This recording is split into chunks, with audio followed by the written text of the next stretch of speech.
women use negativity. And it's not always right. Right? They're not supposed to. But you married a sinner. Right? Some of them are big sinners. Right? Sometimes you deserve it. Right?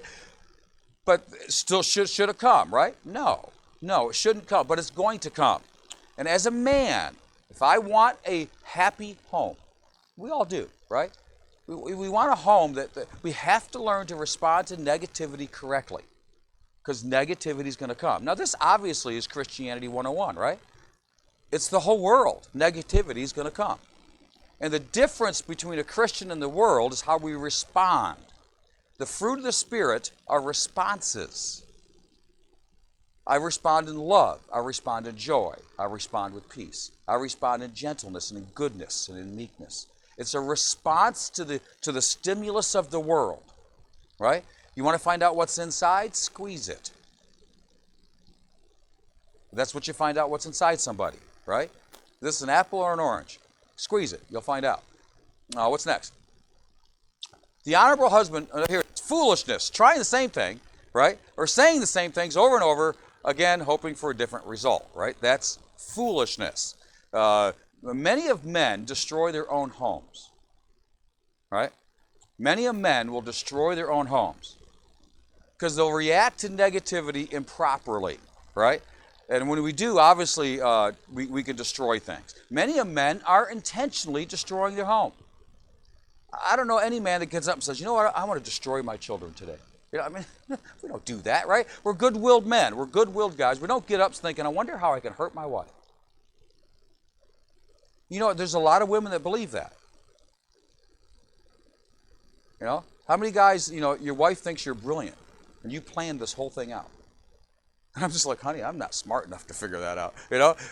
You just do this because you're going to do this. My wife said that to me. I'm like, honey, I'm not that smart to figure all that out, okay? I'm just reacting and I'm stupid. Foolishness, right, is when men try to fix it the same way they've always fixed it. And if you're having a struggle, then obviously you want to do something different. What's next? Go ahead, Chuck. We need to get a remote back here. Look what the Bible says. Likewise, ye husbands, dwell with them, that's your wives, according to knowledge, right? We must increase our knowledge of the opposite gender. And to know, that's why I love that book, Understanding the Mind of a Woman. Very well written with a good intent. And about 2/3 of the chapters are excellent, right? And how many people are actually going to read it? How many men are actually going to try to obey God and learn how a female thinks? And this is where men fall short, right? Oh, we got this. Right? Humble yourself. There's some brilliant men and women out there who have written excellent stuff, and it can really help you understand what you're doing, right? There's nothing like, I tell you what, the best I've ever had was Chris Chavez. And man, he would nail me to the carpet. Oh, we'd go to him for counseling, brutal, but he'd watch me and my wife, and he would just tear me up, telling me what I was doing wrong. Now, is that a good friend or not? He did more for our marriage than anybody else. You guys that are quiet, don't say nothing to anybody else, you're not their friend. If you're not willing to help me, who will? Right? The Bible says reprove, rebuke, and exhort. Reprove, right?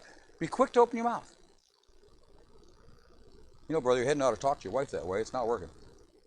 Never going to get you the gains that you want. If the elder women are teach the young women, probably the elder guys are teach the younger guys too. What's next? We must learn them and learn ourselves. Now here's, the Bible says, know ye not yourselves? It's kind of implied there that there might be something about you you don't know. Right? And we must learn what makes me tick. That's where the love and respect thing, when I can put a word to it, I feel disrespected. I feel contempt. I feel like I'm being made small. When I can put a word to it, I can define it, it helps me to know myself. I must learn my wife, and I must learn myself.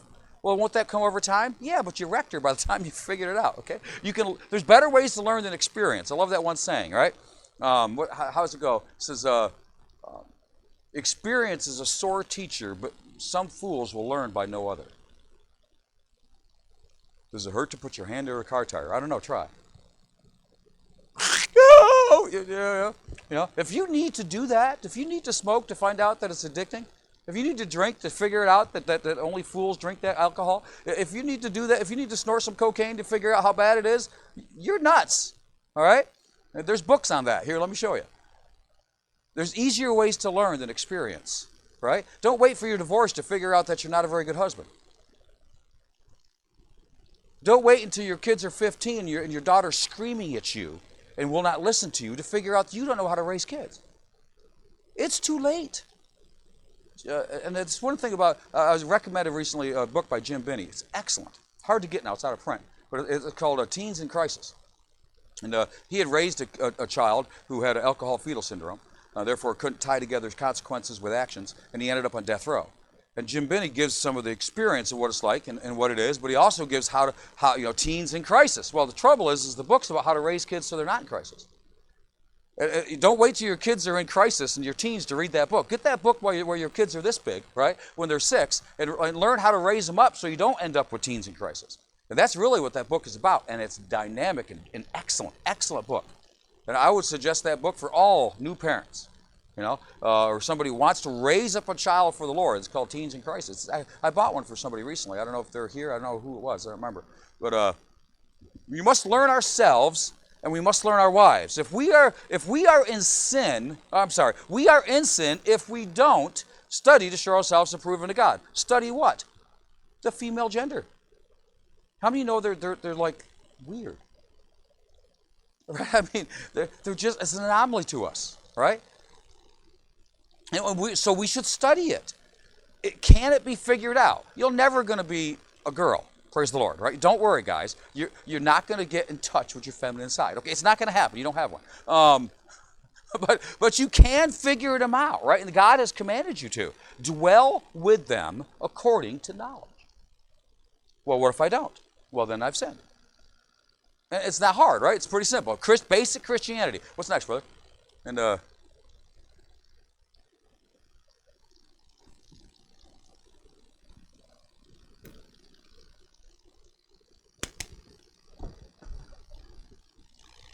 there we go. Wow. Okay. And I'll show her thinking must be thrown out in with the rest of the trash. All right?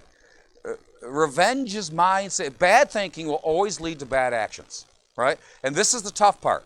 Right? The hardest thing you'll do, remember what the old saying, okay, this is an old saying, maybe you never heard it, but it says the easiest thing for a man to do is think.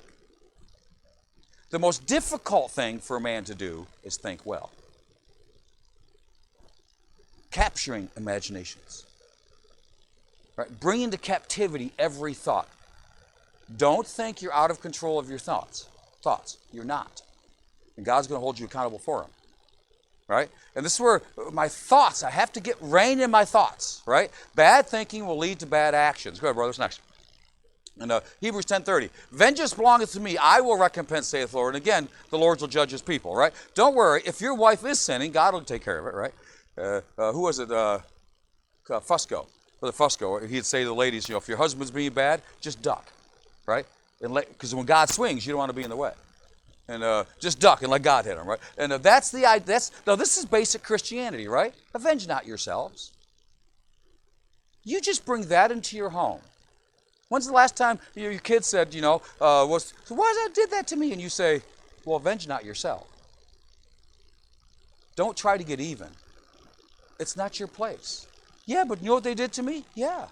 Avenge not yourself. Recompense evil. No, not railing for railing or evil for evil. It's not God's way. We're called to be nice to bad people. Now, does that apply to a marriage? Yeah, but you don't understand what she's doing to me right now.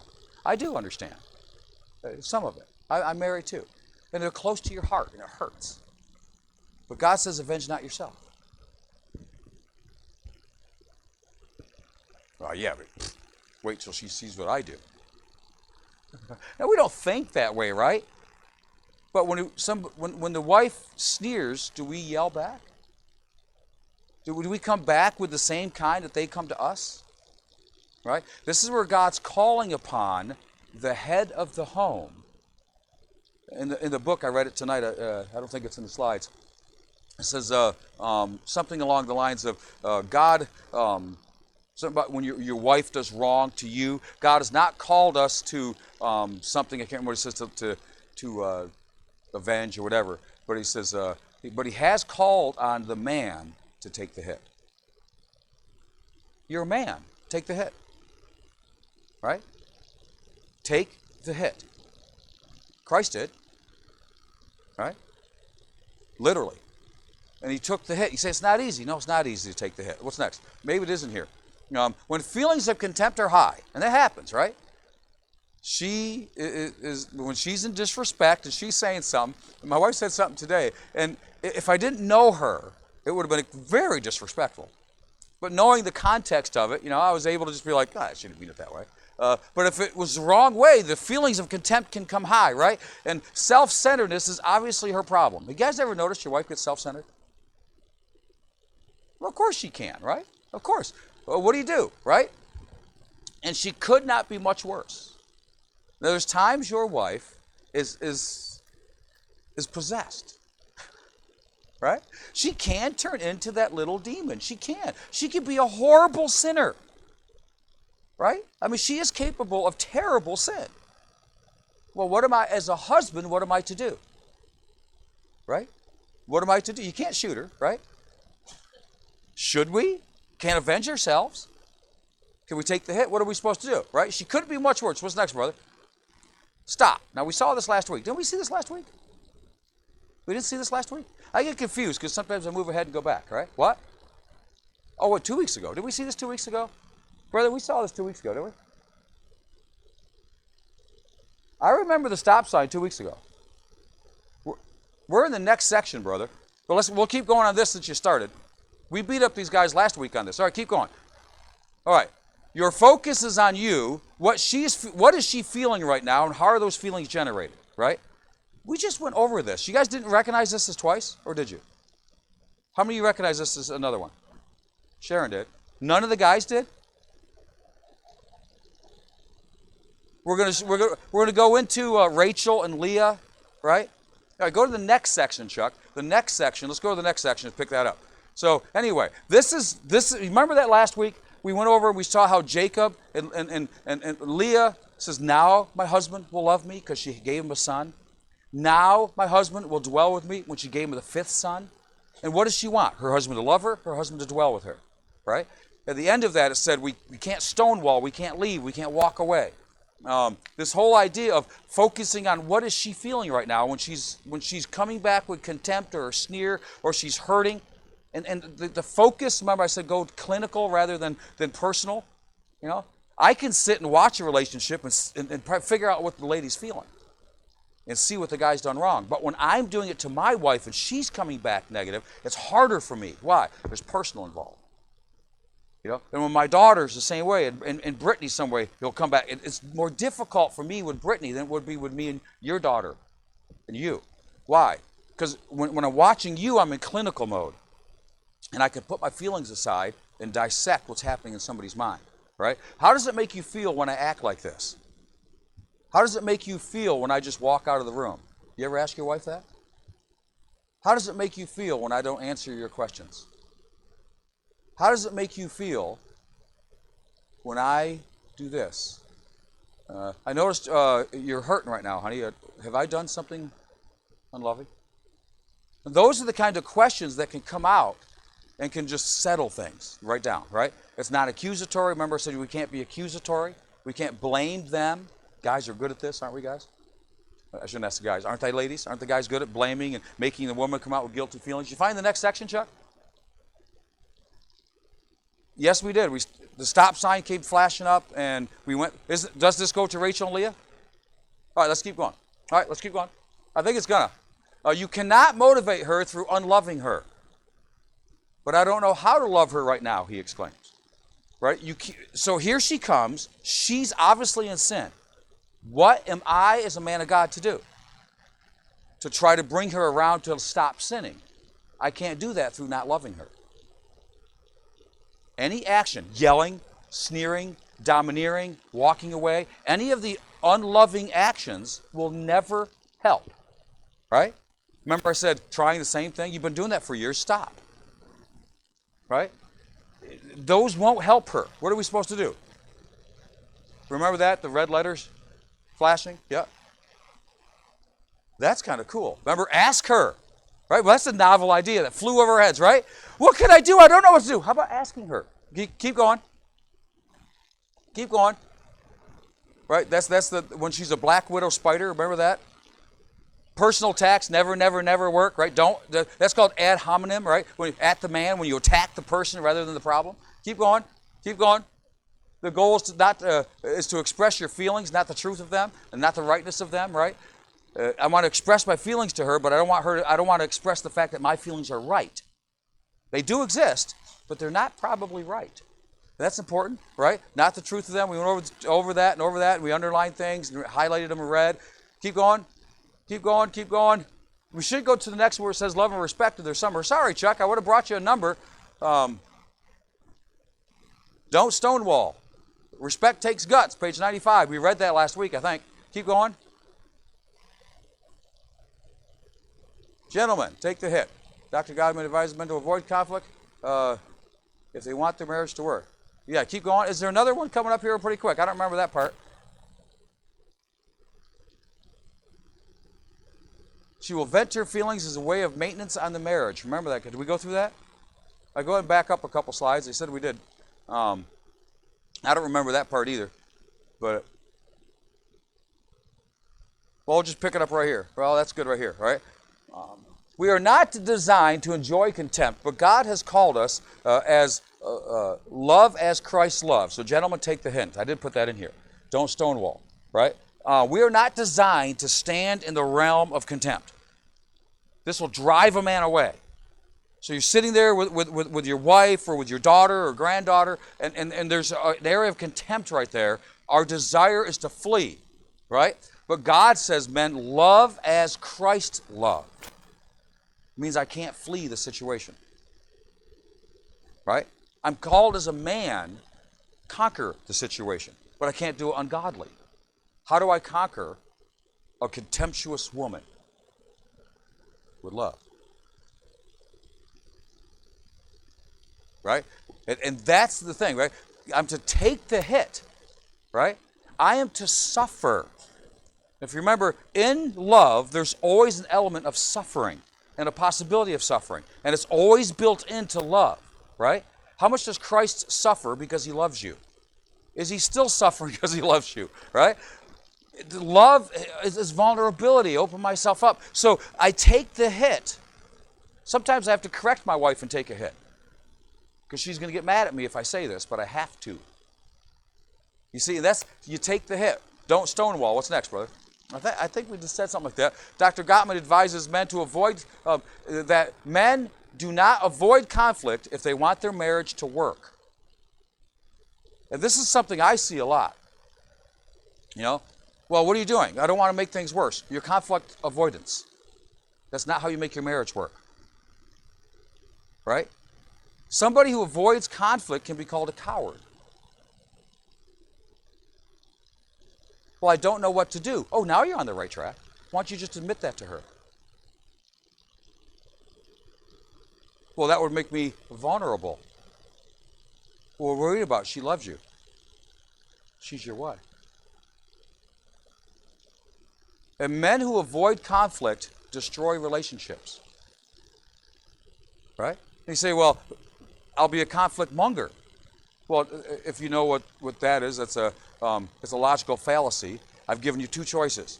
Avoid conflict or jump into the fray in the battle. Well, there's another possibility, right? Resolve the conflict. It's not an A or B. There's a C here. How about being a peacemaker?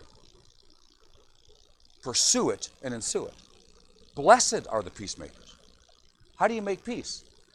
Anybody, what's the key to peace? I don't know if we're going to get to it tonight. The slides are, I don't know where we are. Anybody, what's the key to peace between two people? Mercy. Whatever you do, don't give her what she deserves. What's the key to peace? Right? How did God make peace with you? Mercy. Right? What makes peace? How do you make peace with a woman who's being contemptuous? Well, first thing is mercy. Right? What does she deserve? Is she in sin? Sure, probably. So what do you do with a sinner? Mercy. What does mercy lead to? It's the first step to forgiveness. What do you mean love as Christ loved? Well, how did Christ love you? He showed you mercy and then gave you grace. He didn't give you hell, and instead, he gave you heaven. He kept back what you deserve and gave what you didn't deserve. One is mercy, one is grace. Well, what if we did that? No, I'm just going to jump in and punch her. Well, that's probably not going to help. I'm going to argue back. I'm going to call her names. I'm going to stonewall her. None of those things are probably going to help, right? And no, those things definitely are not going to help, right? What do you do when she's the black widow spider, right? What's next? A woman must talk about what's eating her. To understand a woman, one of the things to understand is their vocal and their facial expressive, right? So they'll read faces and they're vocal. And when something's eating at them, they want to vocalize it, right? Us guys can get away sometimes with a punching bag, right? Anybody ever do that? I start to lose my mind when I don't go to the gym. And especially if I'm not working on something or fixing something or working hard. Men are meant to work, and they're meant to produce. So when I'm not working physically hard at something, if I'm just in the book a lot and I'm doing PowerPoints or doing something else, and after about 4 or 5 days, my mind starts to go. I almost quit the ministry once about 10, 15 years ago. And then that's when I started lifting weights. Maybe that was 20 years ago. So I started lifting weights, just picking up a piece of steel and moving it. And it worked, right? My brain started working right. Well, for a woman, it's the mouth. She vocalizes what's eating her. Right? That's what they do. And now you say, well, you're generalizing. Yeah, I am. And there's a reason why that became a stereotype. Because it's real. Stereotypes are based on some truth. You know that. She will vent her feelings as a way of marriage maintenance. So what do you do when she's venting her feelings? Right? Well, let her vent for one. Right? And two, what do you do with those things that are coming out? Right? Ask a few little questions, stay involved, stay engaged, and let her vent. What's going to happen, right? What's next? If you stay and listen to her criticisms and understand her discomfort, she will calm down. This is what's amazing. She will be complaining about you, and it will be it'll not be comfortable. It's disrespectful. It's almost to the borderline contempt, and she's saying things about you. Just take the hit, let her vent. And watch what happens.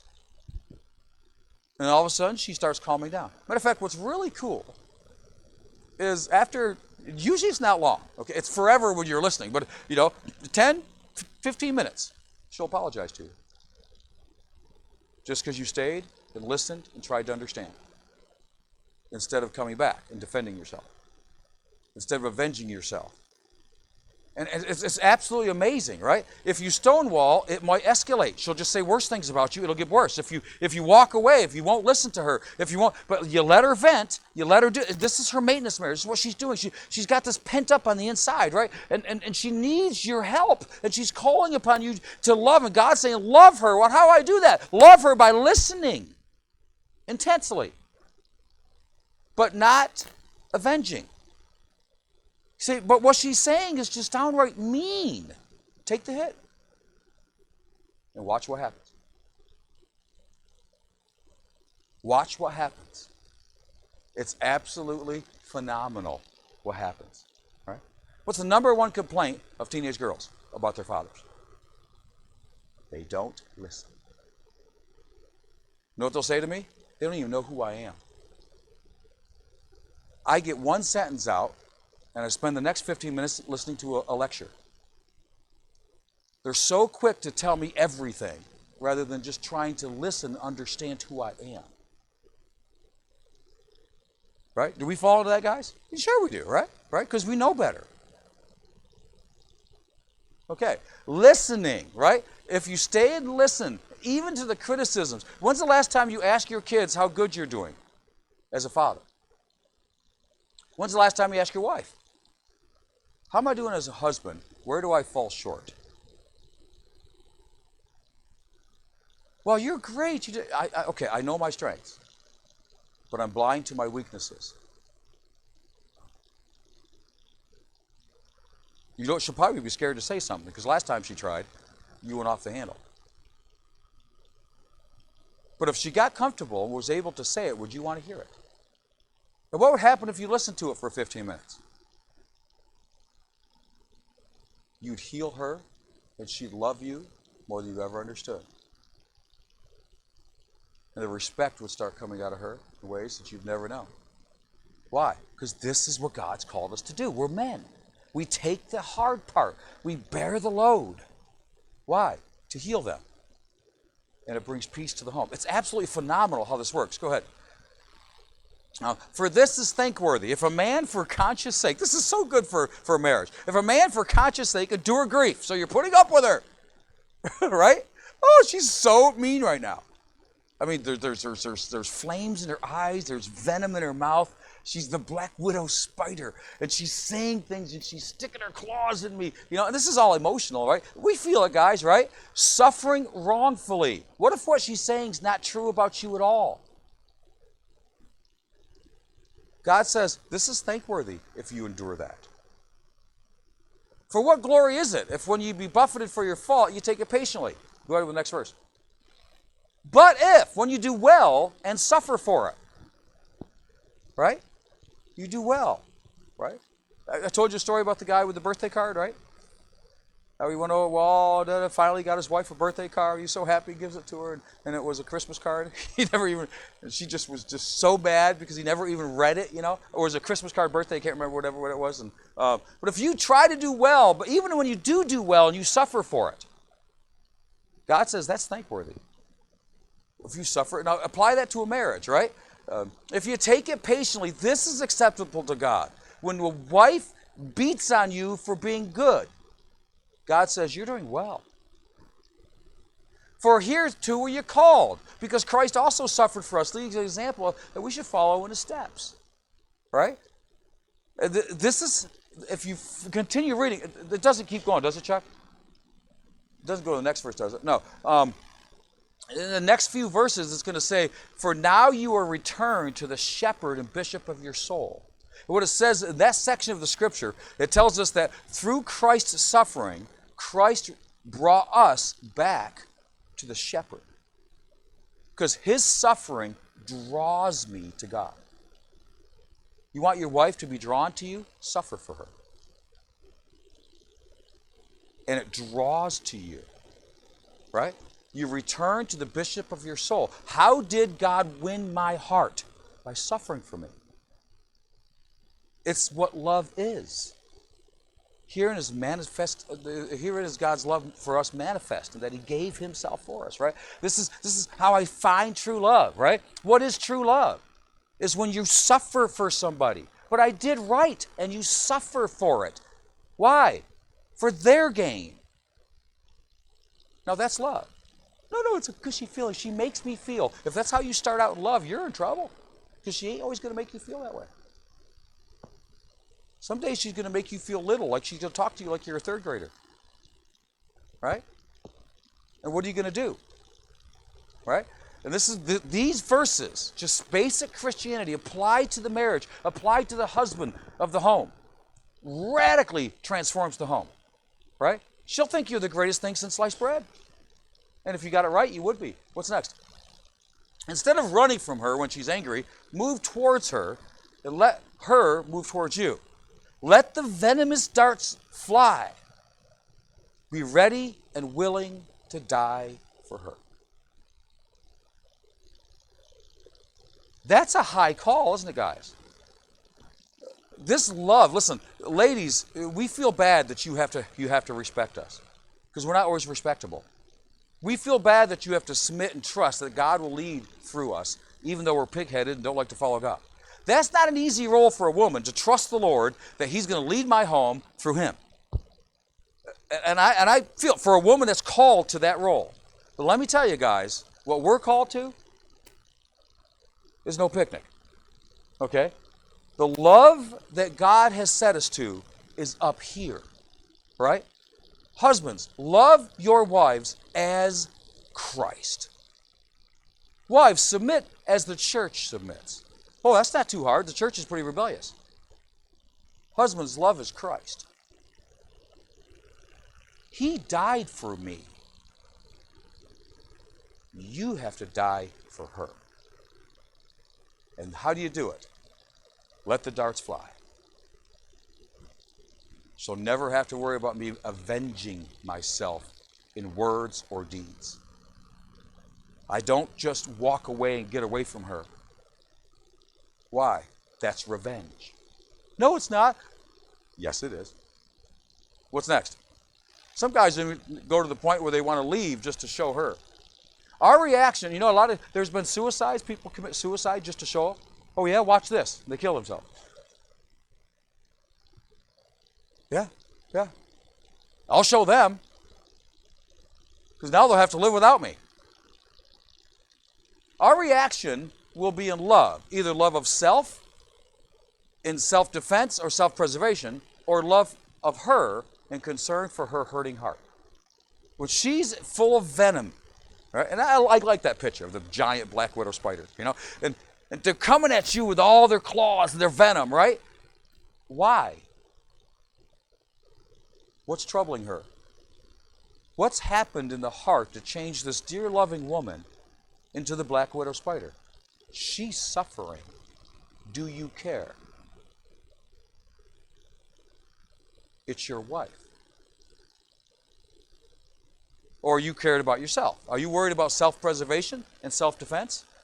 I didn't do that. That's not what I said. No, this is what I said. Yeah, but what you really meant was, no. What are you doing? Are you caring about her or you? Love never is about self-preservation. It's about self-sacrifice. We preach all the time about what agape love is, but boy, we're not very good when it comes to practicing it on the woman that's the closest thing to us, that God says is our own flesh, and God has put under us, and God says she must submit to you, and God has put her under your care, and you're to provide for her, but yet, when it comes to truly loving her as Christ loved, boy, we can fall short, can't we? What's next? Honey, I love you, and I hate to see you hurting. I don't want this to continue either, but I'm not sure how to show you how much I love you and heal your hurting heart.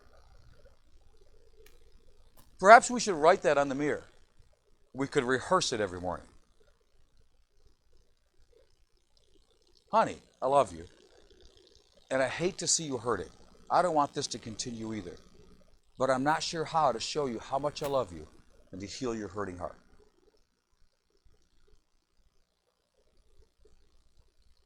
Or I'm just going to punch you, defend myself, yell back, stomp away, kick the dog. There's 1,000 ways to avenge yourself, right? If I kick the dog, that makes my wife happy. So, what's next? Her answer will be, I just told you what to do. Did she? She may have, and you have no clue, right? I just told you what to do. Oh. Don't you wish you had the rewind button? What's your answer going to be? No, you didn't. Wait. You see, in our relationships, I can so quickly turn, my focus turns from her to me so fast. Right? And I know it by the words that come out. Right? If I'm staying focused on her, there's a concern for what's happening in her heart.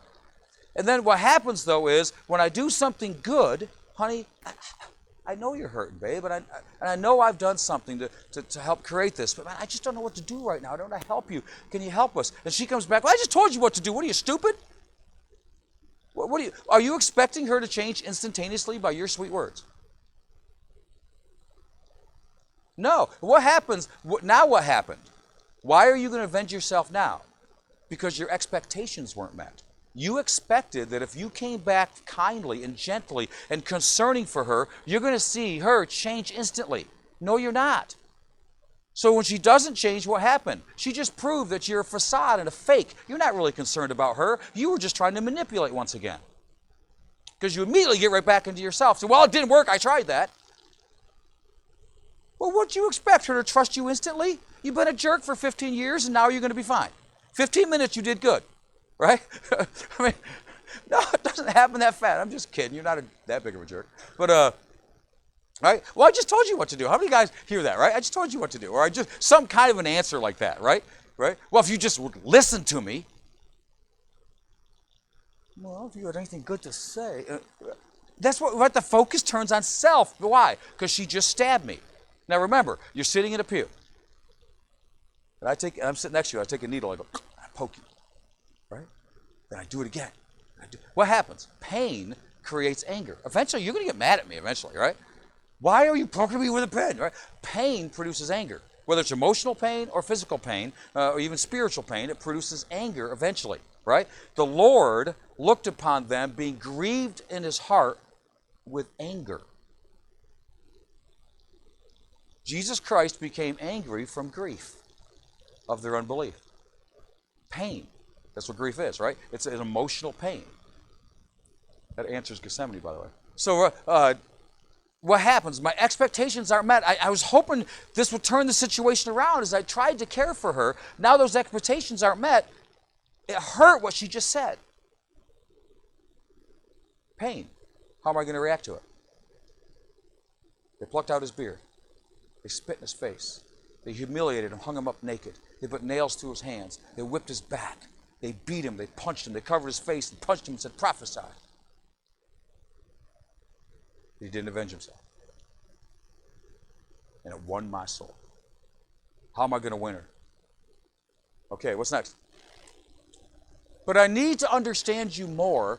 How does it make you feel inside when you see me blank? Notice, well, I just told you. Well, but I need to understand you more. And just bear with me. How does it make you feel when you see me? I got angry and slammed the cupboard door. How did that make you feel on the inside? Why does it bother you when if I go in the cupboard, just today, I went in and opened up the cupboard and stood there looking. And my wife's like, what are you looking for? What is she feeling? What happens if I just stand there staring in the cupboard? Right? What am I saying? I'm saying she's not a very good wife. She hasn't provided for me adequately. Right? And that's what she's feeling, isn't it? How does it make you feel when I stand and stare in the cupboard? It's amazing, right? What does it make you feel when I do these things? And you find out, right? You are affecting her, right? And if you ever want to have fun, I just walk through the kitchen and I open every drawer and slam it. Then I slam it, then I slam it, then I slam the cupboards, right? And she just, don't do that. She knows me now. She knows when I'm having fun. I'm doing that on her. She's like, what do you want? I'm like, have you seen the peanut butter? And anyway, what's next? But notice that. You come back with, stay there. Well babe, I know you told me, but I need more. I need more. I'm trying to figure out. How does it make you feel when when we're driving down the road and I get upset and I punch the gas and the car takes off fast as we can and I go, what does that do to your heart? Right? She's like, it scares me. Well, should a man do that to his wife? Should a man put his wife in mortal fear? Is that a loving action? Is that a boyish kind of temper thing? And she came out and called you, she said, grow up, right? And you came out with something about, I am grown up, that's why I'm driving. And if I was a kid, it'd be a matchbox thrown across the room, but now it's this car. And I found out that I like to sometimes drive fast. I do. I think it's fun. I like speed. Speed is cool. 100 is where it starts to get fun, right? And me and my boys one night, we're coming up the hilltop, right? We come up over there, the flex. We're doing about 105, right? We're coming down through there, and I'm just showing the boys, it's cool. And but my wife doesn't like that, and it's not cool for me to do that to her. Matthew loved it. Eli, I still don't know. He just sat back there silent. It's in searching her, we die to self and begin to heal the hurt. When I am searching her out to see what's going on, that's when I'm dying to self. I'm searching her to see what's happening in her heart, how my actions are affecting her. What is she feeling? And I'm trying to draw from her. That heals her. Figuring it out doesn't heal her. The attempt to figure her out heals her. Why? Because that's what it means to cherish, is to try. To put her first on your mind and to care. That's what care means. Cherish means to care for. To love and to cherish, that they're tied together. To make her feel special, how do you do that? By caring about how she feels. And when you care and you're trying to figure it out, that's what heals the heart. And you might not get it all. And it might still be an anomaly, but she now thinks you're the best thing in the world. And you don't know why. And it's okay. Just keep trying to figure out. Search her.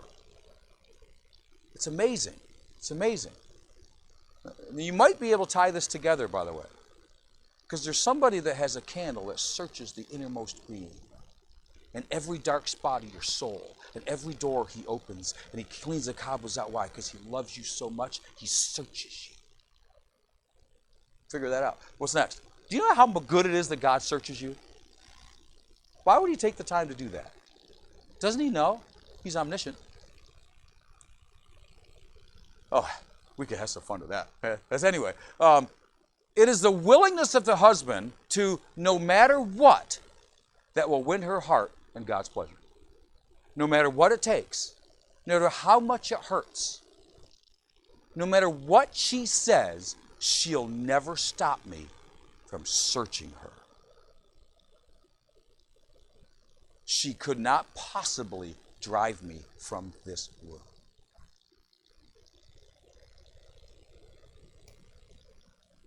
God says, well done. Well done. There's not a person on earth that could have stopped Christ from giving himself. Nobody could have stopped that crucifixion. Nobody. He was giving himself fully. And nobody could have saved him or dragged him out of that room. Nobody could have taken him off that cross. Nobody. Right? Why? Satan would have if he could have. He tried to stop it at the end. We all went through that with Judas and the 30 pieces of silver, right? There's a change there. We got to stop this at all cost. They couldn't, right? Right. And that's how she should feel. That's how I feel. Because that's how Christ won me. Because he went all the way and nothing could stop it. And when she knows that about you, I tell you what, that's when suddenly you're not that little contemptuous boy anymore. What's next? You're a man that knows how to love. As soon as selfishness sets in, you will begin working for your gain, not hers. Self-defense and manipulation will be your tools. And that's how you kind of know, right? I don't always know myself. And I don't always know when I'm selfish and when I'm selfless. And sometimes I can't tell the difference. But one of the easiest ways, right, is to know by what tools I'm using, right? And if I'm using manipulation and self-defense, well, then the focus is me. And that's one of the obvious ways, right? That's like if you're walking in the Spirit, how do you know? Love, joy, peace, long-suffering, gentleness, goodness, faith, meekness, temperance, right? If I'm being gentle, I might be walking in the Spirit. If I'm being harsh, I'm not. I mean, that's pretty obvious, right? Well, if I'm using manipulation, or if I'm defending myself, then I'm not walking in love, right? I love to watch Christ in his non-defense. Huh? Well, we be not born of fornication. You know what they're saying, right? They know about Mary. They know Mary is pregnant out of wedlock. And they're saying Jesus was born out of fornication. He's not even a legitimate child. Does Jesus defend himself? Never says a word. If I was Jesus, I mean, you know what I mean? Praise God, right? What's next? That's true love. True love. Why? Because he came, what's next, Chuck? He came caring about the others. You will begin trying to justify your actions. Now, you guys don't do that, do you? Well, babe, you know what? No, this is what I was thinking. No, there's a reason why, you know. Now, sometimes she'll want to know and she'll ask, but justifying your actions. What does Jesus say about the Pharisees? Ye are they that, I started the verse, ye are they that, what did he say about the Pharisees? Justify yourselves before men. If you have to justify your actions, they're probably wrong. justifying yourself, justifying your actions, attempting to reveal just how wrong she is in her interpretation of the facts. How many of you know that your wife is often wrong in the interpretation of the facts? And you must really show her just how wrong she is. Is it possible, sir, that you're wrong and she's right? Is it possible you're both wrong? Is it possible you're both right? What's the most likely thing? You're both wrong, right? That's the most likely thing, right? That's really good, right? How wrong is she in her interpretation of the facts, right?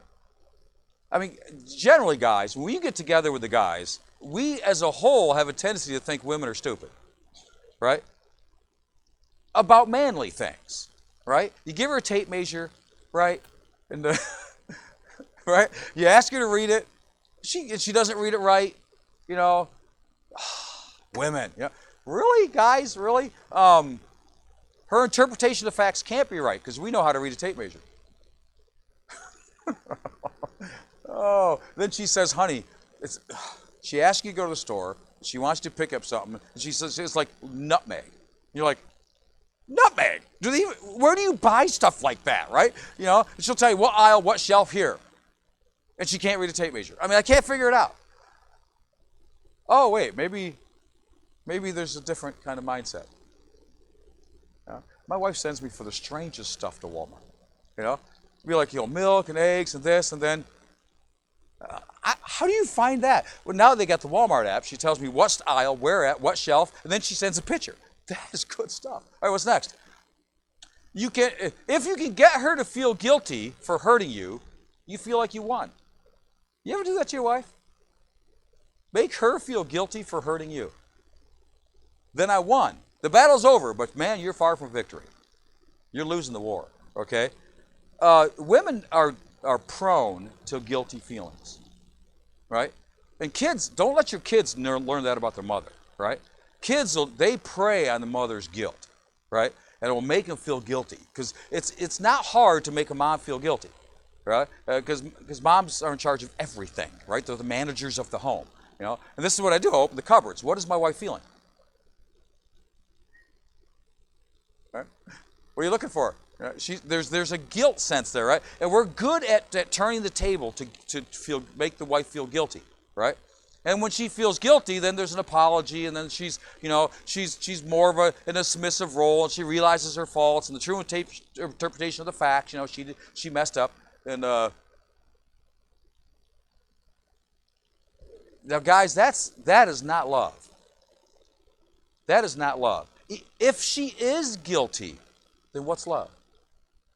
What should be done? Right? Mercy and forgiveness. Right? If somebody is guilty, forgive them. Right? That should be that. Right? Remove guilty. We're not psychologists. We don't believe in taking away guilty feelings. We believe in taking away guilt. If it's just a guilty feeling and they're not really guilty, then the feeling's wrong. Throw it in the trash. If they are guilty, don't take away the guilty feeling. Because they deserve guilty feeling, right? If you go back 100 years, they never talked about guilty feelings. And neither does the Bible. It talks about guilt. Right? And guilt is forgiven. And then the guilt is gone. Right? The trespass is forgiven. So that's what it should be. But we're not to try to make her feel bad for the way in which she made me feel. And as preachers sometimes make this mistake, right? How come the Bible doesn't give us gruesome details of the crucifixion? Where is the fools of Hollywood that want to glorify the crucifixion when God doesn't? God's not here to make you feel sorry for Jesus. That's not in here. He's not here to make you feel guilty for what he did for you. That's not in here. That's not what this is about. Right? And that's, that's that dad telling the kids, of all I've done for you for all these years, and well, this is what I get. Really? What, are you trying to make him feel guilty for what you did for him? That's just being a good dad. If you didn't, you're a lousy dad. You see, this is that idea of turning the table. And if you recognize, this is why I like classical education. You go through the 29 logical fallacies, and the logical fallacy of not dealing with the actual problem. Dad, you never had any time for me. Well, yeah, but you know what I went through for you? Do you know how hard that overtime was? And do you know how hard this was? You know what I provided for you? And then you got your college paid for. Dad, deal with the problem. You didn't spend time with your kids. Don't avoid the problem. Deal with the problem. I'm sorry. I was wrong. You see, that's what this is. And we do it to our kids. We turn the table on. We do it to our wives. We turn the table. Why? Because they deal with a problem that we don't want to deal with. And we know we're guilty, so we turn the table to make them feel guilty. And we never actually deal with the problem. Right? That's amazing. That's big. And you know, I'm good at doing that. I got a feeling some of you guys are too. I won't mention your pastor's name. What's next? I didn't mention your name. Her true feelings lie buried beneath a load of guilt, and you have no idea what they are. All you know is she's never happy. And this, if you don't know your wife's feelings, then you're failing, right? I mean, you can't know them as well as she knows them, but you should know what's happening inside of your wife. And you should desire and search it out. And if she's under a load of guilt, many women live under a load of guilt. I'm just a load of guilt. Well, I don't want my wife bearing that. I mean, basic Christianity is to bear one another's burdens, relieve her of that guilt, right? Well, yeah, but she messed up as a mom or she messed up as a wife.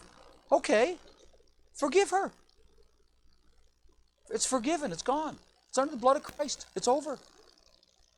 And forgiveness. Remove that guilt. Don't be walking into that, right? But especially if you're a table turner and you're always applying the guilt and you get pretty good at it, you can make her walk under a load of guilt in your home, but she's never very happy. I mean, who would be, right? Everything that's wrong is my fault. If a woman's living like that, man, guys, we love her. Let's relieve her of some of that, right? That grass growing outside is not your wife's fault. What's next? But if you pursue the dark and forbidden road of vulnerability, now guys, this is scary. Listen, you can smile all you want to, but listen, this is hard. To make yourself vulnerable. You just might discover the woman you're married to. Knock down the walls, set them down. Don't worry about her getting in. Don't worry about what might be seen or what might come out. Don't worry about defending. Don't put up the walls. Let her come. And search your heart and find out what she truly thinks of you. What she truly thinks is happening. And in that process of trying to figure out her life and her walk and what she's seeing in the world, what she's seeing in you and in the kids, and what she's seeing in all that process, she's getting healed. And that's it. And you're learning your wife. And she has to go through this process. Right? How does a man steal somebody's wife? He listens to her. That's all a ladies' man is. He hangs on her every word. Just listens. And then asks questions and responds. You know what he listens to most? Complaints about her husband. What if her husband would listen to the complaints about her husband? Well, he'd be the ladies' man. What's next? This will most always be a revelation to the husband. What our actions are being interpreted as will shock and amaze us. You think, what?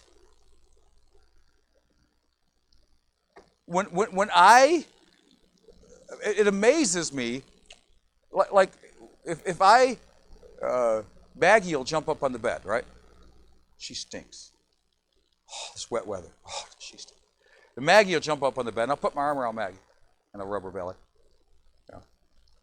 And if I fall asleep like that, with my arm around the dog, there's something that happens inside my. Know how my wife interprets that? I'm like, it's a dog. You know, it's a shaggy, dirty, stinky dog. Flea-bitten varmint, as I call it, you know? But the fact that I would give up half the king-size bed to two dogs and have my arm around a dog, you know, and I don't have my arm around her, how does she interpret that? Right? It's amazing. There's things that go through at our house, and how does she interpret things that I'm doing, right? If I can discover how she is interpreting. Now remember, the brain is a physical item, right? Your eyes produce electricity. And inside, there's a big board inside your brain with lights. Ding, ding, ding, ding, ding, ding. But there's a mind, which is non-physical, substance dualism, and it's reading this and giving it an interpretation. The mind, the soul, is what gives the interpretation to the events. Not everybody interprets events the same. Nobody interprets. If you take two identical people, absolutely, if you clone Dan Mills instantly, you know, the Star Trek thing, right? They beam me up, Scotty. They beam me up, and two of me appear. And we are identical in every thought and everything. How long do we remain identical? It instantaneously changes because we both will start interpreting the events differently.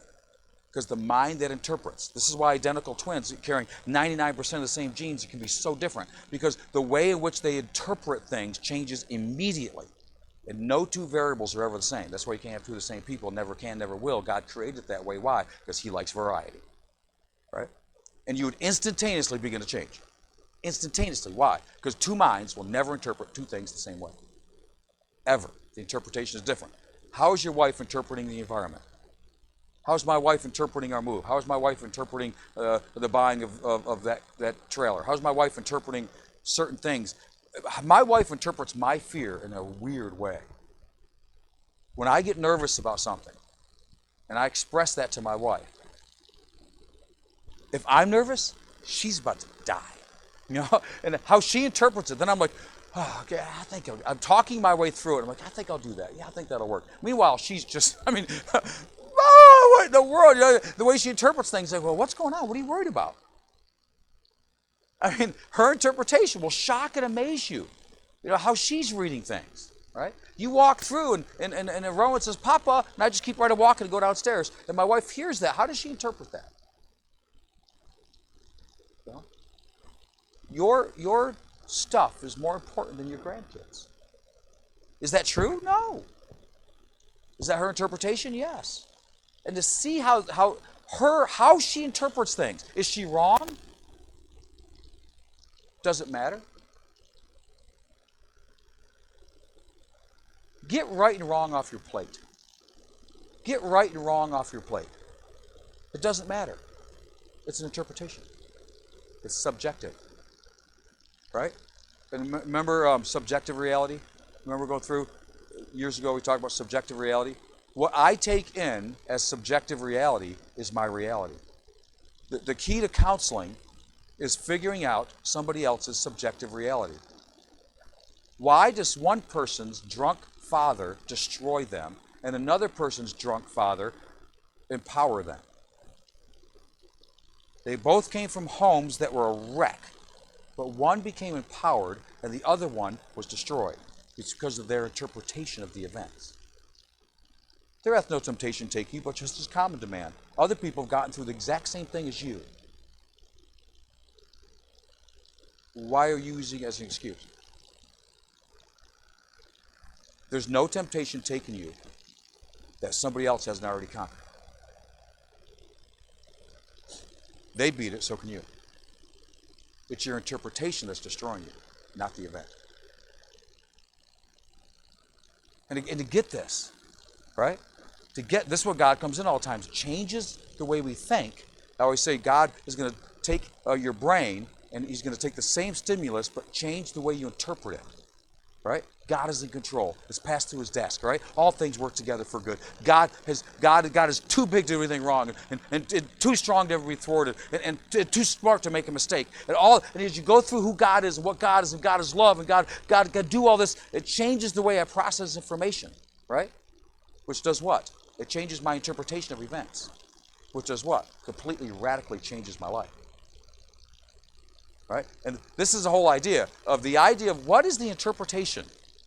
And when I get to my wife's interpretation, holy cow, are my actions affecting her in ways that I had no idea. That's amazing. Anyway, let's just jump off this. Let's go quickly here. About done. Okay, quickly is a relative term. No matter how hard it gets, we must be determined to love her. Humility and suffering are not the easy path. A bitter cup is hard to swallow. Listen, it is hard. This is not easy. Right? But we're men. Right? We're men. We don't do the easy thing. Right? We're called to do the hard thing. Right? And this humility and suffering. She's just saying terrible things, and I have to stay concerned about her while she's ripping into me? Yes. You don't understand. A backhand would stop it all. Some guys feel that way. So, but I'd never hit a woman, so I'll just walk away. Well, you might as well backhand her. I'm not saying you should, but I'm saying the effects are this. It's the same exact reaction, only one's non-physical. Okay, so maybe the situation, the results will be different, but it's the same heart issue, right? Instead of ensuing peace and being the peacemaker and overcoming, you're fleeing. I always said any man that'll hit a woman's a coward. Any man that walks away is a coward. You see, it's the same problem, isn't it? It's the same thing. But the man that'll take the hit and take the hurt and pursue her to the end. There's a great story in the book Love and Respect about a man whose wife had actually asked him to leave for 3 weeks. She was dead. She said, I do not love him anymore. And he determined to love her and stayed loving. And she wrote a little excerpt about how he won by just loving her and what he did. And she said in the end, she said, no woman in her right mind would not stay here. It's pretty neat to see how she wrote it. What's next? It's a hard, bitter cup. Colossians 3:19. Husbands, love your wives and be not bitter against them. Why does God say that to us? We don't get bitter. That's a woman's problem. He never says that to the woman. He never says that to the woman. He only says that to husbands. He never says that to wives. I wonder why. Husbands, love your wives. What's the contrast? Bitterness. Bitterness is contrasted with love? Isn't that, what is bitterness anyway? Anybody? Definition. Okay, bitterness is unresolved anger. It's anger that's never been resolved. Okay, unresolved anger. So what's next? Now, just remember, every heart cry of the wife is, remember we looked at in Genesis, Leah crying out, now will my husband love me, right? And this is that cry of the wife. What's next? We have no biblical mandate as to when to stop loving. At what point do I stop loving my wife, God? Husbands, love your wives. God will say it, I think, 5 times. Husbands, love your wives. Well, are we slow? Does God have to say it 5 times? Yes. Husbands, love. For if you love them which love you, and you, what think you of you? For sinners also love them that love those that love them. If you only love your wife when she's lovable, you're no better than the world, right? When she's not lovable. You know there's times she's not lovable? Don't say yes, anybody. All right, what's next? Even when they show no respect for us and even display contempt for you. Oh, it's so hard. What do? What's next, brother? Proverbs 17:17. A friend loveth at all times. A friend loveth at all times, right? Love at all times. What else, brother? God condemns the harsh man in the most certain terms. A man that'll get harsh with his wife. Listen, this is hard. I've gotten harsh with my wife. I have failed here, absolutely. I probably got harsh with my daughters. They didn't remember better. I have failed here. But God says about harsh men. Go ahead, brother. What's next? You remember the story. 1 Samuel 25:3. Now the name of the man was Nabal. Remember Nabal? Who was his wife's name? Kessel got it, right? Abigail, right? But the man was churlish and evil in his doings. The word churlish means rude, harsh, and unfeeling. How did he get a girl like Abigail? You ever wonder? You ever ask those questions? It's because he was rich, I bet.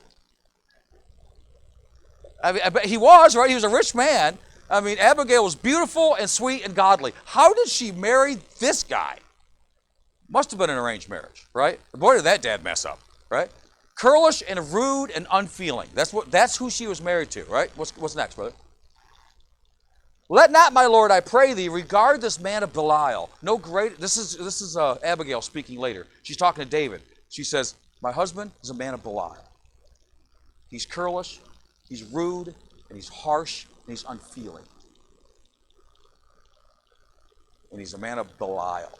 Now, Belial is translated in Proverbs chapter, I think it's Proverbs chapter 6, says the naughty man. It says the naughty man. That word naughty doesn't mean naughty like naughty, naughty, no. You know, it means not. A man of naught, a man of nothing. The nothing man. It's actually a reference to the Antichrist. And there's the 6 things the Antichrist is going to come and do. But the naughty man, he talketh with his fingers and his feet, right? And that man of naught, of nothing. The idea of Belial here is empty, worthless, nothing. Just wicked and worthless, right? Vanity. That's how God describes you when you're harsh to your wife, right? Even Nabal, for so his name is. Nabal is his name, and folly's with him. The word Nabal means fool, and he's a man of Belial because he's harsh and unfeeling to his wife. Now, God, could you put it in any more uncertain terms what God feels about a man who mistreats his wife? What's else God say about that? Go ahead, brother. God is not concerned about the way we treat. God is concerned. Boy, that changes that word, doesn't it? God is concerned about the way we treat our wives and whether or not we will obey him. Remember, she has to obey him, and so do we, right? He takes it seriously, and so should we. What's next? Malachi 2:15. Therefore, take heed to your spirit, gentlemen, and let none deal treacherously with the wife of his youth. Watch your spirit around your wife. Now, this should be, and I don't think I did it here, tied to Genesis chapter 3 and verse... Oh, the poor curse on the poor woman. All right? She's actually not cursed. I mean, we shouldn't probably say it that way, but neither one of them are cursed. But they said unto the woman, he said, I will greatly multiply thy sorrow and thy conception, and sorrow thou shalt bring forth children, and thy desire shall be to thy husband, and he shall rule over thee. And the ruling there is the idea the desire to your husband is a spiritual thing, and men rule the spirit of their wife. That's why God will say, men, watch out for your spirit, because your spirit's affecting hers. Right? If she's placed under me, and her desires towards me, right? That means women want to see their husband shine, right? That's why you'll never see a man picking lint off his wife, but you'll see the wife doing it to her husband. Why? She'll straighten out his hair. She'll pick out the food from his beard. She'll pick the lint off. Why? Because she wants him to look good. Her desire is to him. If you want a woman to like you, what do? What's that? You compliment her husband. I love your husband. He's a great guy. Man, is he skilled. He is so good at. You say that to a wife, what is she doing? All right? She thinks you're great. Why? Because you're complimenting your husband, and her desire is to him. Right? Until she gets bitter. And take heed to your spirit. Let none deal treacherously. Watch out with the way you're treating my daughter, sir. And it's your wife. Right? That's good. Right? Go ahead. What's next? Same with your daughters, anyway. Likewise, ye husbands, dwell with them. That means you can't leave. According to knowledge. Giving honor to the wife. Now, if I don't, am I in sin? Now, let's say I dishonor my wife, right? Through lack of love, right? Now I'm going to say to God, God, forgive me for the way I dishonored my wife today. What's God going to say to me? It's Matthew chapter 5, I think, or 7. If you come to the altar and remember that you have aught with your brother, don't you come to me, God says, until you get it right with him. God says, I'm going to hold your horizontal relationships before your vertical. If you want your vertical relationship with me, you get it right with them first. Don't come to me until you get it right with them. You come to God and say, God, forgive me for the way I talked to my wife today. God's going to say, go get it right with your wife. Don't come to me. When you get done with that, now you can come to me. I will not forgive you until she has. Or until you go to her. If she doesn't forgive you and you seek it, well, then now you can go to God. Go make it right with her. Right? It's easy to just come to God. God, forgive me for what I said. I know I hurt their feelings. And God says, stop right there. I'm not accepting your sacrifice. Go get it right. Leave your sacrifice here. Go get it right and come back. You see, and so what's God going to say? Dwell with your wife according to knowledge, giving honor to the wife as unto the weaker vessel. What does that mean? Get a definition. Tell me what a weaker vessel is. Some women are stronger than men. My wife's got an iron bar inside of her. She's as strong as nails. There's some things, I'm just stunned by what she can do. It's absolutely phenomenal. Is it just physical strength? You think? Of course, whenever you say just, you know the answer is going to be probably not, right? The Bible's more dynamic than that. What's the vessel, right? What is it? It's an earthen vessel. What is the vessel? Well, we have this treasure in earthen vessels. What's the weaker vessel compared to it? Is it just the mortal side? Is it just that vessel side? I would say yes, primarily it is the weaker vessel physically, but then what would that come into spiritually, right? Figure that out. Is she spiritually weaker than us? Probably not. Probably spiritually stronger. Is she mentally weaker than us? No, probably not. Probably mentally stronger. Right? You try to bear a child. Does that mean physically weaker? You try to bear a child, right? As being heirs together of the grace of life. Get the definition of what it means to be an heir together of the grace of life. Focus on that, guys. Focus on what it means. What does it mean to be an heir together? Joint heirs. We're joint heirs with Christ. This says I'm a joint heir with my wife, and the joint heir I'm with is the grace of life. Now, what is that one of the graces? It's the grace of life. What does that mean? That your prayers be not hindered. Why would my prayers be hindered? How is that attached to the grace of life? Right? Does God not listen to my prayers? Because me and my wife aren't getting along? If my wife's mad at me, is God mad at me? No. What does it mean that my prayers are hindered? I tell you what, just try it, guys. Get in a fight with your wife and go pray. Go ahead and try. All right, what's next? Many will say, but I can't take it. She gets me so mad, I just want to explode. Right? How many...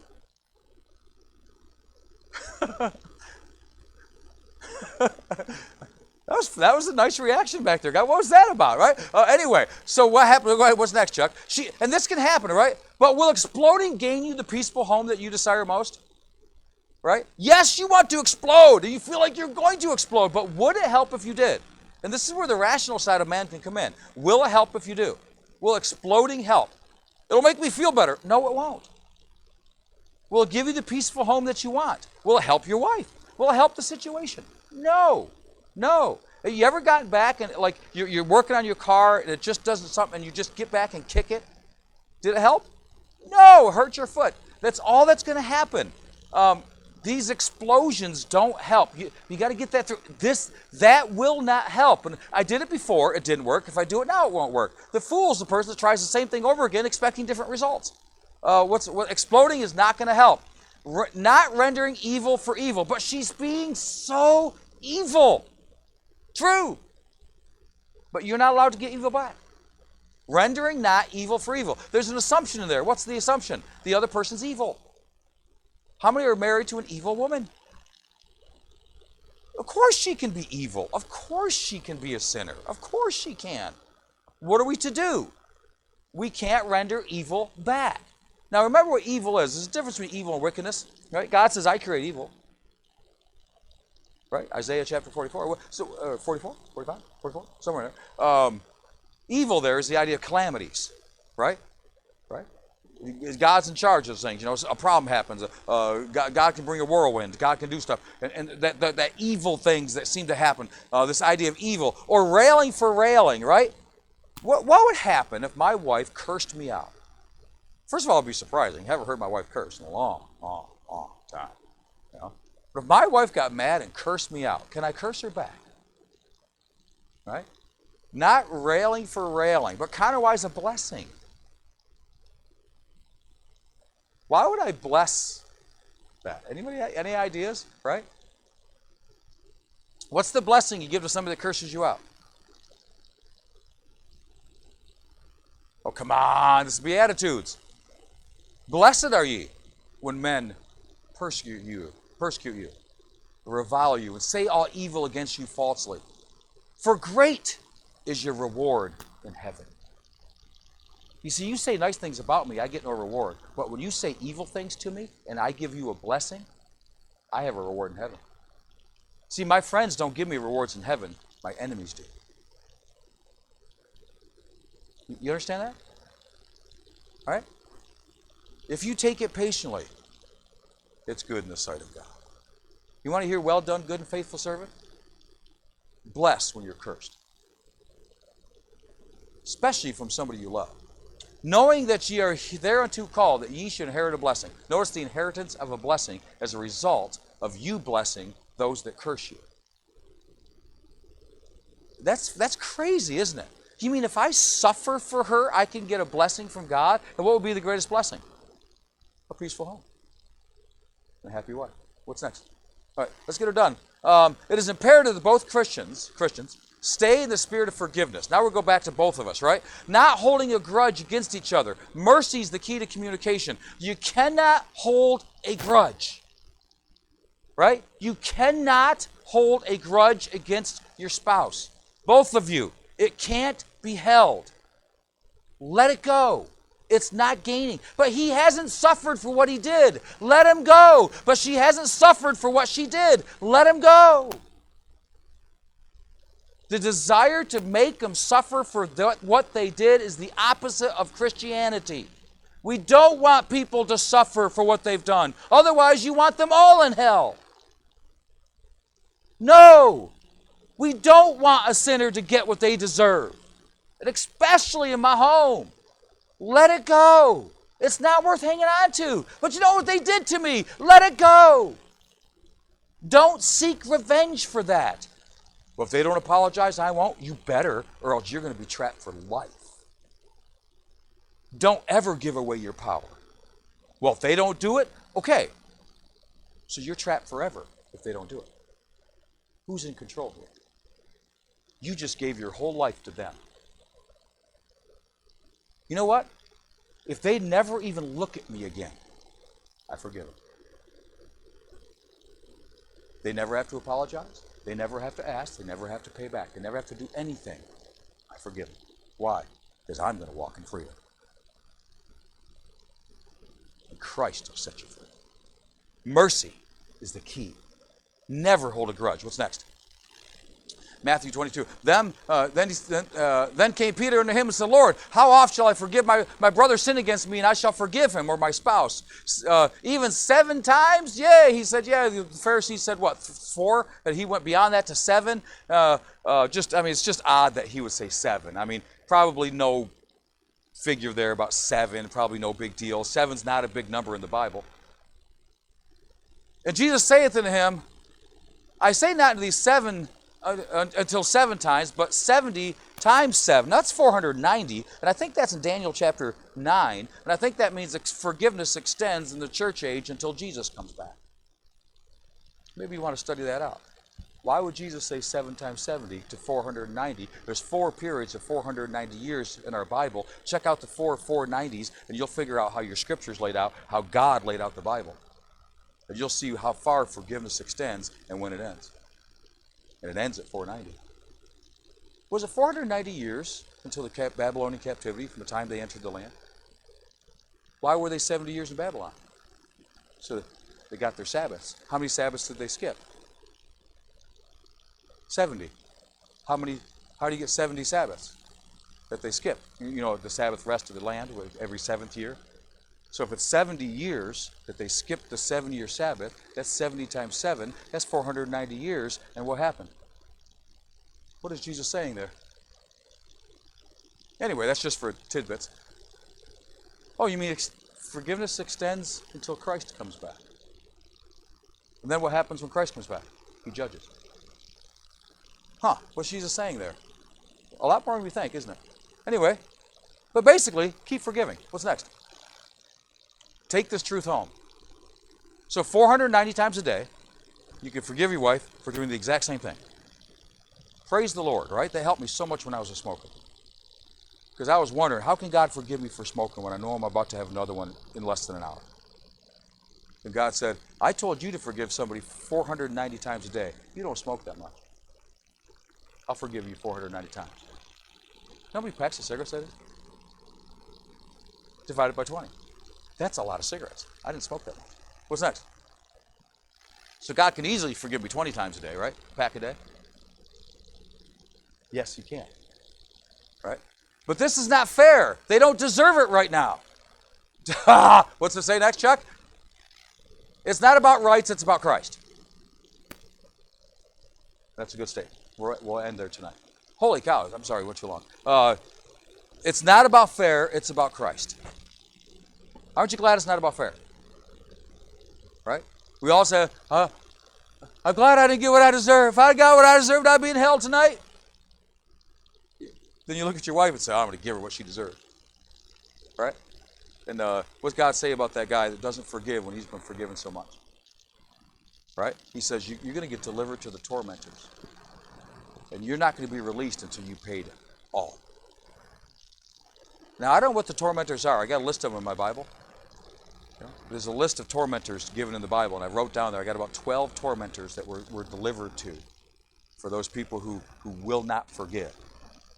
And that deliverance. So anyway, that's tonight. Take it home.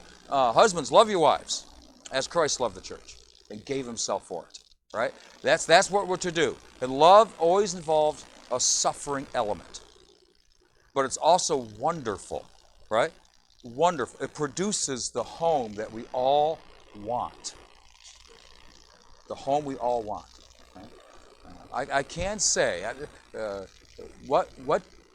my wife and I are trying to really dissect what we did in our home, and my anthropology is coming out. My study of mankind is coming out to figure out, well, how is it that you raise things? How do you do things? And it depends on what you believe about mankind and what we are at birth, and how important it is to create the environment that kids can prosper in. And I want to get this right, so maybe someday I'll write about it. But as we were studying these things, this idea of now I kind of forgot where I was going, so I was going to go somewhere else. Suffering. It's not about rights, it's about Christ. Listen, this is the key to the home. It's the key, right? It's not about what's right and wrong.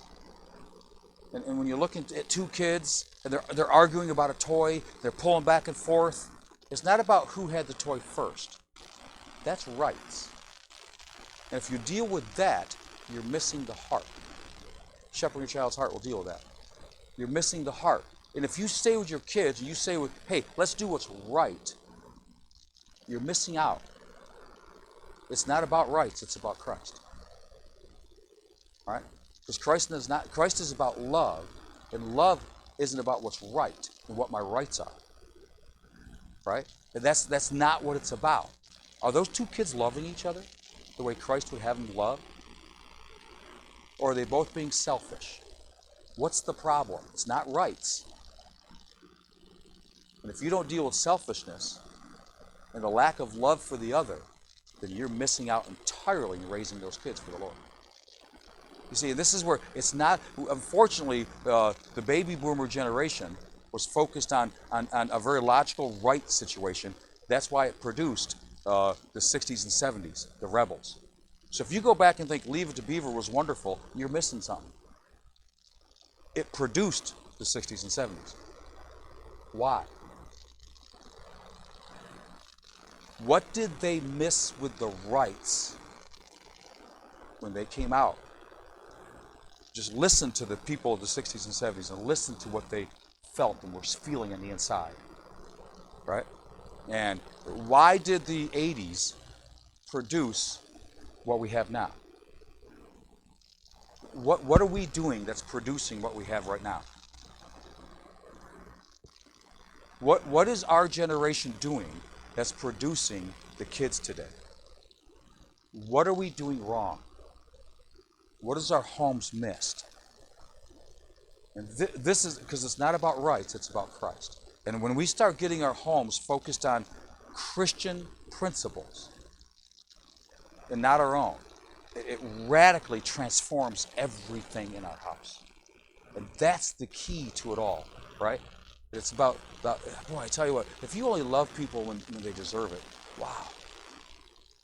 Wow, don't go in the addiction ministry. Matter of fact, don't go in the ministry. Any ministry. Because all ministry is about loving people when they don't deserve it. And marriage is the number one ministry in our life. The time to love your wife the most is when she's least deserving. That's the great favor we got, right? It's awesome. Father in heaven, take us with a blessing, Lord. It's been a long night, but I enjoy myself up here, God. I do.